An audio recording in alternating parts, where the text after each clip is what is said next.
केशव, कैसे चलेगा ऐसे? कहाँ से होगा सब? क्या करें हम? कहाँ जाएं? किसके सामने रोएं और हाथ फैलाएं? मेरी पत्नी माला मेरे कंधे पर सिर रखकर बिलक बिलक कर रो रही थी। रोने वाली बात ही थी। मैं भी घबरा गया था। ऐसा लग रहा था कि पाँव के नीचे से किसी ने पूरी जमीन ही खींच दी हो। माला के आंसू थम नहीं रहे थे और मेरी घबराहट भी। कई महीनों से लगातार कमर, पीठ और पैरों में दर्द हो रहा था। लगातार ही वजन गिरता जा रहा था और कमजोरी भी बढ़ती जा रही थी। पहले मैंने इसे बहुत हल्के में लिया था, लेकिन जब सब लोगों ने मुझे डॉक्टर के पास जाने की सलाह दी तो मेरे होश उड़ गए।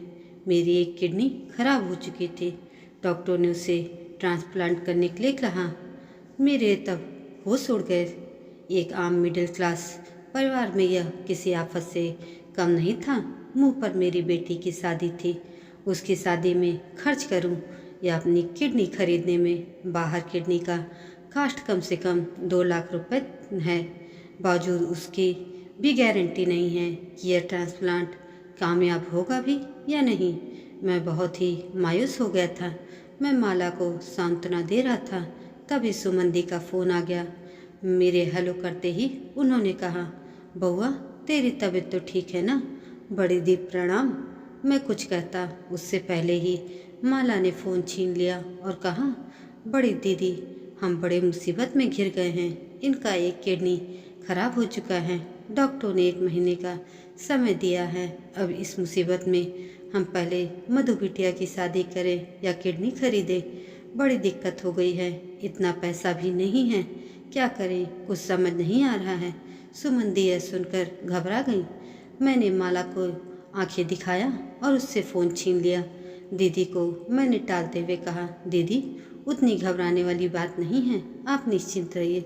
सुमंदी घबराते हुए बोली, बहुत ही डरने वाली बात है बउआ। इससे ज़्यादा डरावनी बात और क्या हो सकती है? रात को मैंने ऐसा ही सपना देखा था।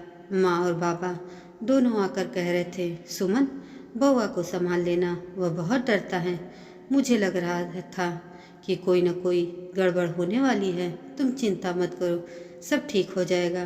दीदी बस मधु की शादी हो जाए सही समय पर, भगवान इतनी मोहलत दे दे। मैंने लंबी सांस ली। भगवान तुम्हें बहुत सारा समय देगा। भगवान करे तुम्हारी लंबी आयु हो। चिंता मत करो, सब ठीक होगा। सुगंधी से बात करने के बाद थोड़ी सी पॉजिटिव एनर्जी मेरे अंदर आ गई। डॉक्टर ने जितनी भी देख रेख और दवा और रिस्ट्रिक्शन जो भी लिखा था, मैं सारा फॉलो कर रहा ने लगा। 1 महीने का समय दिया था। कमजोरी जाने का नाम ही नहीं ले रही थी। 15 दिन बीत गए थे। मेरी तबीयत अचानक खराब होने लगी। मैं बाहर बैठकर पेपर पढ़ रहा था और मुझे चक्कर आने लगा। मैंने किसी तरह से माला और मधु को आवाज़ देकर कहा, माला माला। उसके बाद मुझे कुछ भी याद नहीं रहा।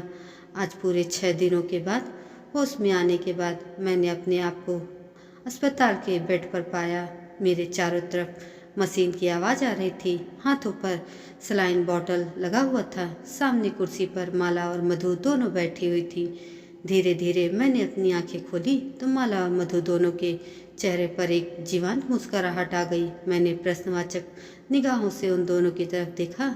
माला के आंखों से आंसू बरसने लगे। उसने कहा, केशव सुमंदी ने अपना एक किडनी तुम्हें डोनेट कर दिया। मैंने आश्चर्य से कुछ बोलने की कोशिश की, पर मेरे मुंह पर मास्क लगा हुआ था। मैं बोल नहीं पाया। मेरी आंखें गीली हो गई और आंसू बहने लगे। जुबान रहते हुए भी मैं गूंगा हो चुका था। मुझे याद आया, सुमंदी को दुल्हन के रूप में विदा करने से पहले माँ ने सुमंदी से कहा था, बेटी बड़ी संतान का यह फर्ज होता है कि वह अपने छोटों का ख्याल रखे और अपना फर्ज कभी न भूले। बड़े ही छोटों को जोड़ कर रखते हैं। सुमंदी ने अपना अंतिम फर्ज भी पूरा कर दिया। रेशम के धागे जो उन्होंने मेरे हाथों पर अपनी रक्षा के लिए बांधा था और मैंने बड़े भरोसे से वचन दिया था कि मैं तुम्हारी रक्षा करूंगा, आज मैं ही याचक बन गया। उन्होंने मेरी ज़िंदगी बेदान दे दी। थैंक्स यू बड़ी दीदी, मैं तुम्हारा यह एहसान कभी नहीं भूलूंगा। मैंने दूसरी तरफ नज़र घुमाई तो देखा एक अलग बेड पर सुमंदी बेसुध सी पड़ी थी। कृतज्ञता में मैंने दोनों हाथ जोड़ लिए। दोस्तों, ये कहानी आपको कैसी लगी कमेंट करके ज़रूर बताएं और ऐसी अन्य कहानी के लिए मेरे चैनल को सब्सक्राइब जरूर करें।